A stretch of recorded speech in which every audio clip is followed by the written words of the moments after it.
Hello dear students. आज हम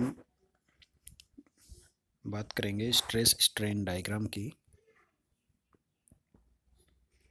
देखिए, अभी आपको एक बेसिक अंडरस्टैंडिंग जो है वो स्ट्रेस एंड स्ट्रेन का उसकी हो चुकी है। आपको ये पता है कि स्ट्रेस जो है, तनाव जो है वो क्या होता है, उसका स्ट्रेस का फॉर्मूला क्या होता है। आपको ये भी पता है कि स्ट्रेन क्या होता है और स्ट्रेन का फॉर्मूला जो है वो क्या होता है। रिवीजन के लिए मैं एक बार फिर से ये चीज़ दोहरा देता हूँ। यहाँ पर स्ट्रेस को हमने सिग्मा से लिखा था, जिसको डिफाइन किया था stress is the internal resisting force P और एफ, जो भी आप लिखना चाहें, divide by area. So sigma equal to P by A, यह फॉर्मूला हमने देखा था। इसके अलावा स्ट्रेन जो है उसको एप्सिलॉन से अपने लिखा था, और उसको लिखा था कि चेंज इन लेंथ यानी delta L divide by original length L. तो ये दो फॉर्मूले जो हैं ये हमारे लिए महत्वपूर्ण है, हमने देखे थे। पहला स्ट्रेस का, दूसरा एप्सिलॉन का, स्ट्रेन का।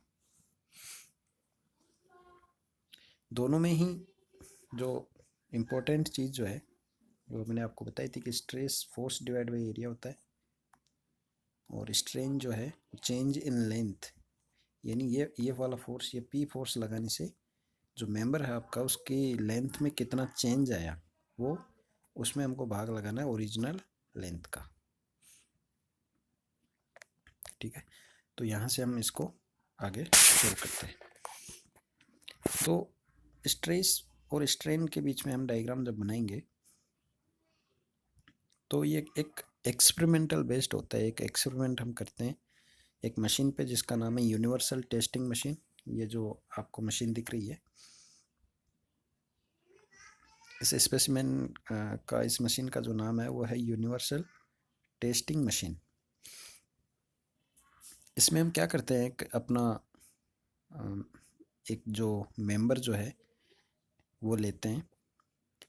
जैसे रोड हो गया, कोई भी माइल्ड स्टील का रोड ले लिया, कोई तार ले लिया, लकड़ी ले लिया, कुछ भी जिस जिस भी मटेरियल के लिए हमको यह डायग्राम बनाना है वो लेते हैं। उसको लेकर के इस मशीन में, मैं आपको जूम करके दिखाता हूँ, उसको हम यहाँ पर इन दोनों एंड्स के बीच में उसको फिक्स कर देते हैं। देखिए, एक एंड तो ये है आपका ऊपर, तो और नीचे वाला है ये। इन दोनों एंड्स के बीच में जो हमने अपना मेंबर लिया है जिसका स्ट्रेस स्ट्रेन डायग्राम हमको बनाना, उसको फिक्स कर देते हैं। देखो, वो वाला मेंबर ये है अपना। आपको यहाँ पे एक दिख रही है ना, रोड दिख रही है ना, जिसको मैंने एरो से मार्क किया है। इस रोड को हमको क्या करना है, इसको पकड़ के खींचना है। किधर खींचना है? ऊपर और नीचे, मशीन की सहायता से। इसलिए मैंने इन बताया कि इन दोनों एंड्स के अंदर इस रोड को हम फिक्स कर देते हैं और फिर खींचते हैं। खींचने से क्या होगा, कुछ मतलब खींचना मतलब आपने कुछ फोर्स पी लगाया, इस रोड का कुछ क्रॉस सेक्शनल एरिया ए होगा, तो पी बाई ए हो जाएगा आपका सिग्मा स्ट्रेस। इसका इनिशियल लेंथ आपको पता ही है, खींचने से कुछ इसके लेंथ में इंक्रीज होगा, तो वो हो जाएगा आपका एप्सिलॉन, यानी delta L divide by L. ठीक है, तो यहाँ से हमको जो है इस मशीन को समझने के बाद में आगे देखना है कि ये डायग्राम कैसे बनाना है। ठीक है, तो वही चीज़ इसमें लिखा है कि the test specimen is placed in a testing machine which is used to apply a centric load P, and as the P increases, distance L between the two gauge marks also increases। यानी जैसे जैसे आप force बढ़ाते जाओगे, दोनों ends के बीच में जो गैप है यानी आपकी लेंथ जो है रोड की वो भी बढ़ती जाएगी। आप इस डायग्राम में देख लीजिए, ऊपर पी लग रहा है, नीचे भी पी लग रहा है। तो इनिशियली इसका लेंथ है एल। अब ये लोड लगाने के बाद में इस एल में जो है वो ये एल जो है बढ़ जाएगा, इसका लेंथ जो है बढ़ जाएगा। तो वही इसमें लिखा है कि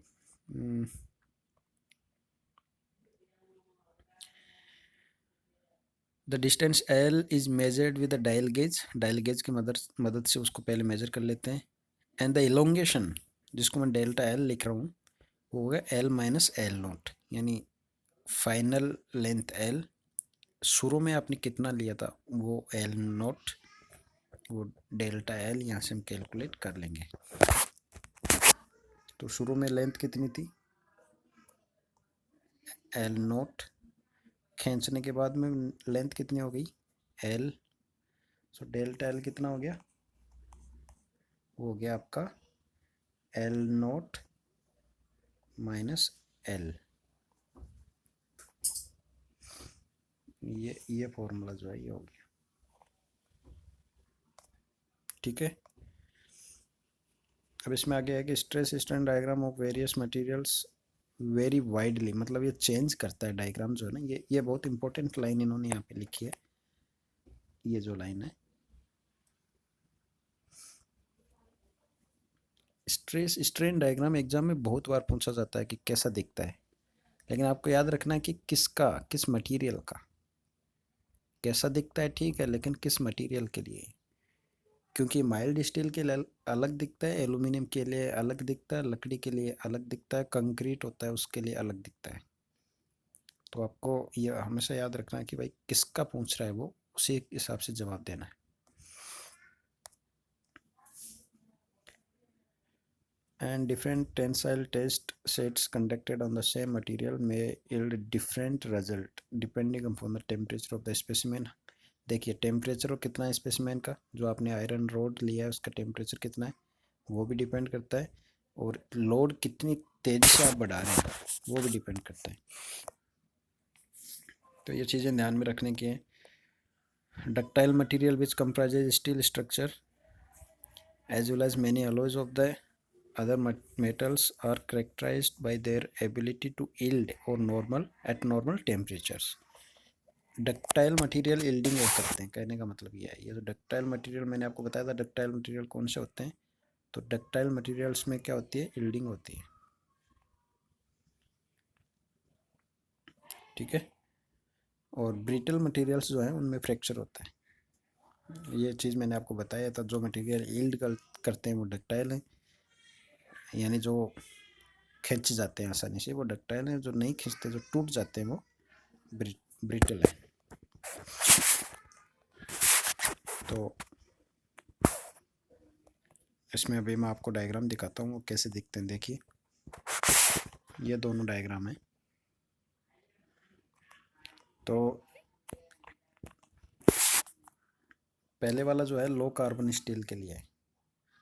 अब यहाँ ध्यान से देखना आपको, ये किसके लिए, लो कार्बन स्टील के लिए। दूसरे वाला जो है वो है एल्यूमिनियम अलॉय के लिए, यानी ये एल्यूमिनियम के लिए, and this is low carbon steel. देखिए अंतर है ना दोनों में, इसीलिए मैंने आपको बताया कि अंतर होता है। क्या अंतर है वो थोड़ा सा पहले एल्यूमिनियम वाला बाद में देखेंगे, हम पहले ये देख लेते हैं लो कार्बन स्टील वाला, इसलिए इसको मैं थोड़ा जूम कर लेता हूँ आपको एक्सप्लेन करने के लिए। अब आप इसको देखिए आराम से। इस तरफ इसमें लिया है हमने स्ट्रेस और इस तरफ लिया है एप्सिलॉन यानी स्ट्रेन। ठीक है। जब मेंबर पर फोर्स लगाओगे तो फोर्स धीरे धीरे आप बढ़ाओगे तो स्ट्रेस भी बढ़ेगा एंड स्ट्रेन भी बढ़ेगा। लेकिन आप यहाँ से देख लीजिए, यहाँ से हमने शुरू किया था लगाना। अब देखिए यहाँ से लेकर के जब हम यहाँ तक आए तो स्ट्रेस तो इतना बढ़ गया, इतना सारा ना, लेकिन स्ट्रेन कितना बढ़ा, स्ट्रेन बढ़ा इतना सा, इतना सा। तो इनिशियली स्ट्रेस जो है वो बहुत तेज़ी से बढ़ता है, स्ट्रेन बहुत धीरे बढ़ता है।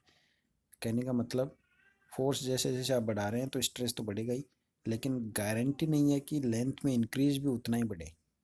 इसलिए लेंथ में इंक्रीज बहुत धीरे बढ़ता है पहले शुरू में, ठीक है। उसके बाद में इस पॉइंट पर, ये पॉइंट इंपॉर्टेंट है, अब देखते हैं। इस पॉइंट पर, इस पॉइंट को बोलते हैं यील्ड पॉइंट। सिग्मा वाई जो है ना, ये यील्ड स्ट्रेस बोलते हैं इसको। यील्ड पॉइंट पर क्या होता है, आपका स्ट्रेन जो है वो तेजी से बढ़ना शुरू करता है बजाय स्ट्रेस के। यानी यूँ समझिए, यहाँ पर मटेरियल अपनी रजिस्टिंग जो पावर जो है, विरोध करने की जो पावर है मटेरियल की, वो कुछ समय के लिए यूँ समझ लीजिए गायब ही हो जाती है। वो भूल जाता है कि उसको क्या करना है, और अचानक से उसमें बहुत ड्रास्टिकली जो है लेंथ में इंक्रीज होता है सडनली, स्ट्रेस इंक्रीज हुए भी नहीं। आप देख रहे हैं ना, अचानक उसमें इंक्रीज होता है, लेकिन उसके बाद में फिर मटेरियल जो है रजिस्ट करना शुरू करता है। फिर मटेरियल रजिस्ट करना शुरू करता है, तब स्ट्रेन भी बढ़ती है और स्ट्रेस भी आपकी बढ़ती है। और यहाँ पर जाकर के, यहाँ पर रैप्चर पॉइंट पे जाके आपका स्पेसिमेन जो है वो टूट जाता है। So this is stress strain diagram. तो यहाँ पर कुछ इंपॉर्टेंट पॉइंट है। पहला पॉइंट है कि यील्ड पॉइंट क्या है। तो यील्ड पॉइंट का डेफिनेशन आपको ये रखना है, याद रखना है कि स्ट्रेस स्ट्रेन डायग्राम में, ये जो डायग्राम दिख रहा है इसमें, जहाँ तक शुरू में जहाँ तक आपको स्ट्रेट लाइन मिलती है उसको हम बोलते हैं इलास्टिक रेंज। देखिए यहाँ से लेकर के यहाँ तक आपको एग्जैक्टली स्ट्रेट लाइन है ना, इसको बोलते हैं इलास्टिक रेंज। इलास्टिक रेंज का जो लास्ट पॉइंट होता है ये वाला, इसको बोलते हैं यील्ड पॉइंट, ठीक है। ऐसे ही आप एल्यूमिनियम वाले में देख लीजिए, ये स्ट्रेट लाइन है शुरू में, और यहाँ पर ये स्ट्रेट लाइन खत्म हो जाती है, तो वहाँ पर उसको कहा हमने यील्ड पॉइंट। ऐसे ही यील्ड पॉइंट के बाद में आपका आता है एक अल्टीमेट पॉइंट, इसको बोलते हैं अल्टीमेट पॉइंट। यू लिखा ना, देखिए आप, सिग्मा यू, सिग्मा यू मतलब अल्टीमेट स्ट्रेस या अल्टीमेट स्ट्रेंथ, तो उसको बोलते हैं अल्टीमेट पॉइंट। अल्टीमेट पॉइंट पर नेकिंग जो है वो मटेरियल में शुरू होता है। अच्छा, नेकिंग क्या होता है, नेकिंग क्या होता है, देखिए शुरू में आपका मेंबर कुछ इतना मोटा था, बाद में खींच करके वो इतना पतला हो गया। ये थोड़ा गलत बन गया, इसको थोड़ा पतला बनाते हैं। हाँ, ऐसा हो गया, ठीक है। लेकिन आप देखिए यहाँ जितना मोटा है उतना ही यहाँ पर है शुरू में, फिर बाद में भी यहाँ जितना मोटा है उतना ही यहाँ पर है, उतना ही यहाँ पर है। लेकिन इसको यदि और आप खींचोगे, ठीक है ना, इसको और आप खींचोगे तो ये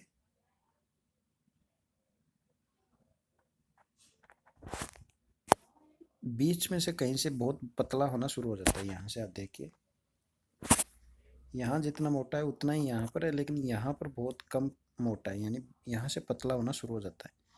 और फिर होता क्या है, लास्ट में टूटता कैसे है, मैं थोड़ा मोटा करके इसको बना देता हूँ। ये ऐसे ऐसे हो जाता है लास्ट में, यहाँ बीच में से, और फिर यहाँ से टूट जाता है। तो इसको नेकिंग बोलते हैं। किसको नेकिंग बोलते हैं, जब ये वाला जो है उतना ये मोटा न हो, यहाँ से जब जैसे ही यहाँ से पतला होना शुरू हुआ बीच में से, उस पॉइंट को हम बोलते हैं नेकिंग। फिर वो नेकिंग चलती रहती है और पतला होता रहता है और पतला होता रहता है बीच में से, और होता होता होता होता रैप्चर पॉइंट पे, इस पॉइंट पे टूट जाता है। तो जो नेकिंग जो शुरू होती है वो कहाँ होती है? यहाँ पर शुरू होती है। कौन से पॉइंट पे? अल्टीमेट पॉइंट पे। और यहाँ से बाद में यहाँ तक इसकी नेकिंग जो चलती है, देखो वही लिखा है यहाँ पे, और यहाँ पे जा करके वो टूट जाता है, रैप्चर हो जाता है। ठीक है, तो ये हमने देखा स्ट्रेस स्ट्रेन डायग्राम के बारे में। मिलते हैं नेक्स्ट क्लास में। Okay, thank you so much.